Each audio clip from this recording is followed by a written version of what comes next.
berbicara tentang masalahnya. Ini mungkin membuat Anda merasa lebih baik tentang apa yang Anda lakukan dengan uang Anda dan melemahkan penilaian Anda tentang apa yang dilakukan orang lain dengan uang mereka. Orang-orang melakukan hal-hal gila dengan uang, tetapi tidak ada yang gila.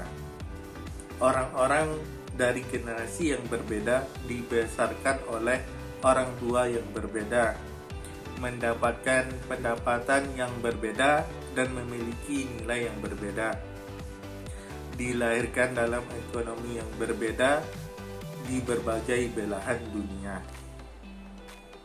dengan insentif dan keberuntungan yang berbeda. Saya mengalami pasar kerja dan belajar banyak sekali pelajaran. Setiap orang memiliki pengalaman mereka sendiri tentang bagaimana dunia bekerja, dan apa yang Anda alami lebih baik daripada apa yang telah Anda pelajari secara langsung. Jadi, kita semua, Anda, saya, dan semua orang menjalani kehidupan yang berakar pada seperangkat keyakinan tentang cara kerja uang yang sangat bervariasi dari orang ke orang. Mungkin masuk akal bagi saya untuk terlihat gila bagi Anda. Mereka yang tumbuh dalam kemiskinan memikirkan resiko dan imbalan dengan cara yang bahkan tidak dapat dipahami dan dipahami oleh anak-anak bankir kaya. Siapapun yang tumbuh dengan inflasi tinggi mengalami sesuatu yang tumbuh dengan harga yang stabil. Pialang saham yang kehilangan segalanya selama depresi hebat, mengalami sesuatu yang tidak terbayangkan bagi pekerja teknologi yang hebat di akhir 1990-an, yang tidak mengalami resesi selama 30 tahun, telah mengalami sesuatu yang belum pernah dialami oleh orang Amerika sebelumnya, dan bahkan lebih. Daftar pengalaman tidak ada habisnya. Anda tahu tentang uang, saya tidak tahu, dan sebaliknya. Anda menjalani hidup Anda dengan keyakinan, tujuan, dan harapan yang berbeda dari saya. Bukan karena salah satu dari kita memiliki informasi yang lebih pintar atau lebih baik dari yang lain. Itu karena kita telah menjalani kehidupan yang berbeda, dibentuk oleh pengalaman yang berbeda, dan sama-sama menarik. Pengalaman uang pribadi Anda mungkin menjelaskan 0,00001% dari apa yang terjadi di dunia.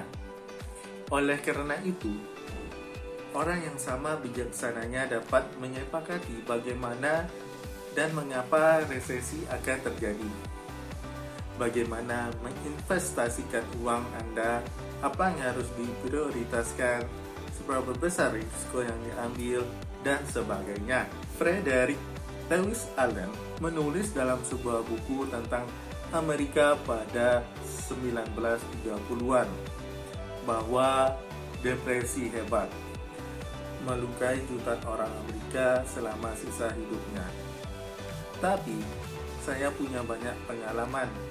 25 tahun kemudian, saat mencalonkan dari sebagai presiden. Ini adalah masalah besar dalam pemilu 1960. Tetapi bagaimana orang berpikir bahwa orang yang tidak memiliki sejarah ekonomi terbesar dari generasi sebelumnya dapat mengambil alih ekonomi? Itu dalam banyak hal hanya diatasi oleh pengalaman JFK dalam Perang Dunia Kedua. Itu adalah pengalaman emosional paling umum lainnya dari generasi sebelumnya, sesuatu yang tidak dimiliki musuh utamanya, Hubert Humphrey.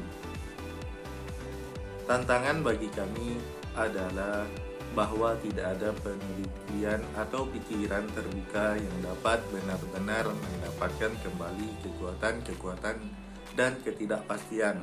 Anda dapat membaca tentang kehilangan segalanya selama depresi hebat. Tetapi saya tidak memiliki luka emosional dari mereka yang benar-benar mengalaminya. Dan mereka yang menyaksikannya tidak mengerti mengapa orang seperti saya tampak senang memiliki saham dan sebagainya. Kami melihat dunia melalui lensa lain. Spreadsheet dapat memodelkan frekuensi penurunan pasar saham di masa lalu. Namun, tidak mungkin untuk mencontohkan perasaan pulang melihat anak-anak dan bertanya-tanya apakah mereka melakukan kesalahan yang akan mempengaruhi kehidupan mereka. Ketika saya belajar sejarah, saya merasa seperti saya memahami sesuatu. Tetapi, sampai Anda bertahan dan merasakan konsekuensinya secara pribadi, Anda mungkin tidak dapat sepenuhnya memahaminya dan mengubah perilaku Anda. Saya pikir kita semua tahu bagaimana dunia bekerja, tetapi kita semua hanya mengalami sebagian kecil darinya, seperti yang dikatakan oleh investor Michael Batnick. Sebelum kita memahami, kita harus mengalami beberapa pelajaran. Kita semua adalah korban dari kebenaran ini dengan cara yang berbeda.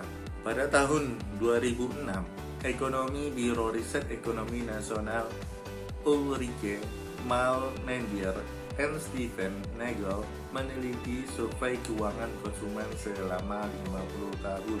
Pada tahun 2006, Ekonom Biro Riset Ekonomi Nasional Ulrike Malmendier dan Stephen Nagel meneliti survei keuangan konsumen selama 50 tahun.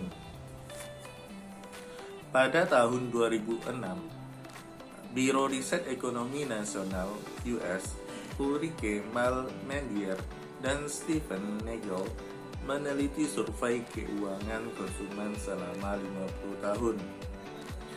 Ini adalah melihat lebih dekat apa yang dilakukan orang Amerika dengan uang mereka. Secara teoritis, orang harus membuat keputusan investasi berdasarkan tujuan mereka dan karakteristik peluang investasi yang tersedia pada saat itu. Tapi bukan itu yang dilakukan manusia. Para ekonom telah menemukan banyak keputusan investasi generasi mereka, terutama di awal masa dewasa.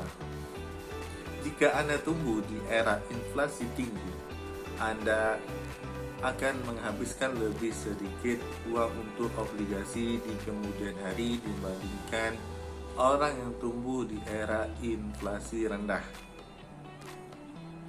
Jika Anda tumbuh saat pasar saham kuat, Anda akan menginvestasikan lebih banyak uang di saham lebih lambat daripada mereka yang tumbuh saat pasar saham lesu.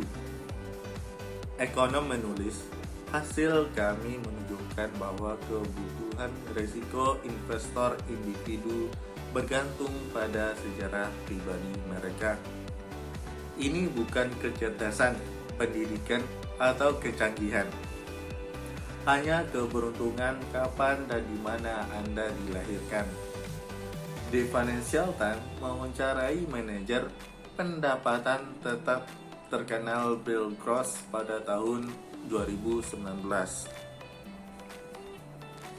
Gross mengakui bahwa jika dia lahir 10 tahun kemudian atau lebih, dia mungkin tidak akan berada di tempatnya hari ini.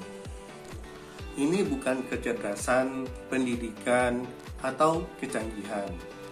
Hanya keberuntungan kapan dan di mana Anda dilahirkan. The Financial Times mewawancarai manajer pendapatan tetap terkenal Bill Gross.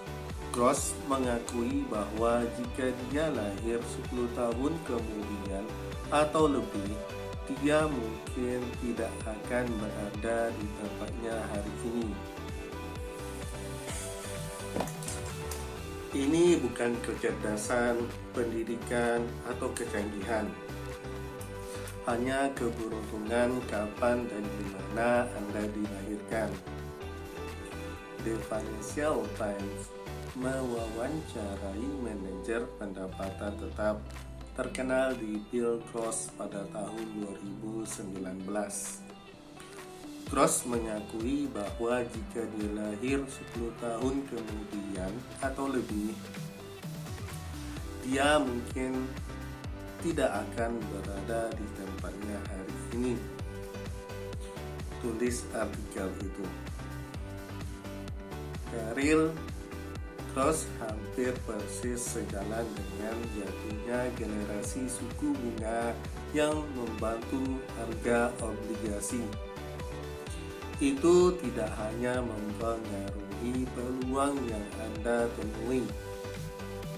Ini mempengaruhi apa yang Anda pikirkan tentang peluang-peluang itu ketika disajikan kepada Anda. Bagi Gross, obligasi adalah mesin kekayaan untuk generasi ayahnya yang tumbuh dan mengalami inflasi yang lebih tinggi.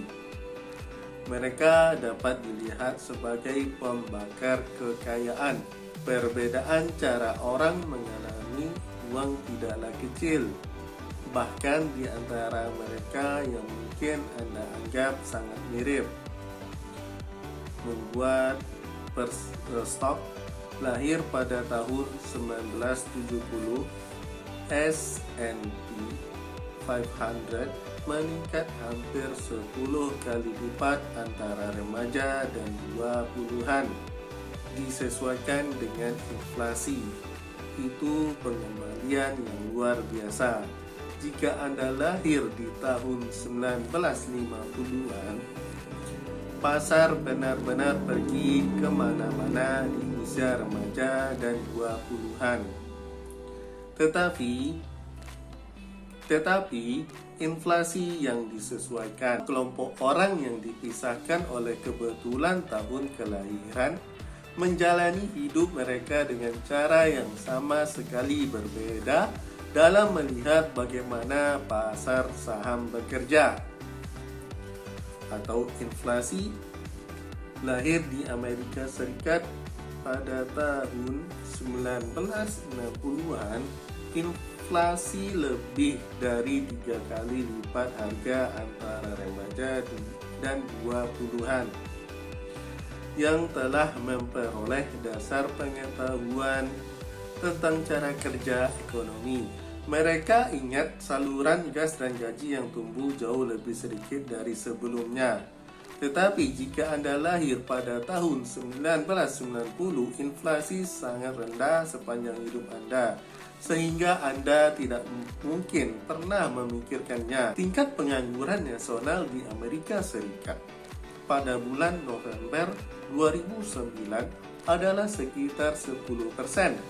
Namun, tingkat pengangguran untuk pria Afrika Amerika berusia 16 hingga 19 tahun tanpa ijazah sekolah menengah adalah 49%.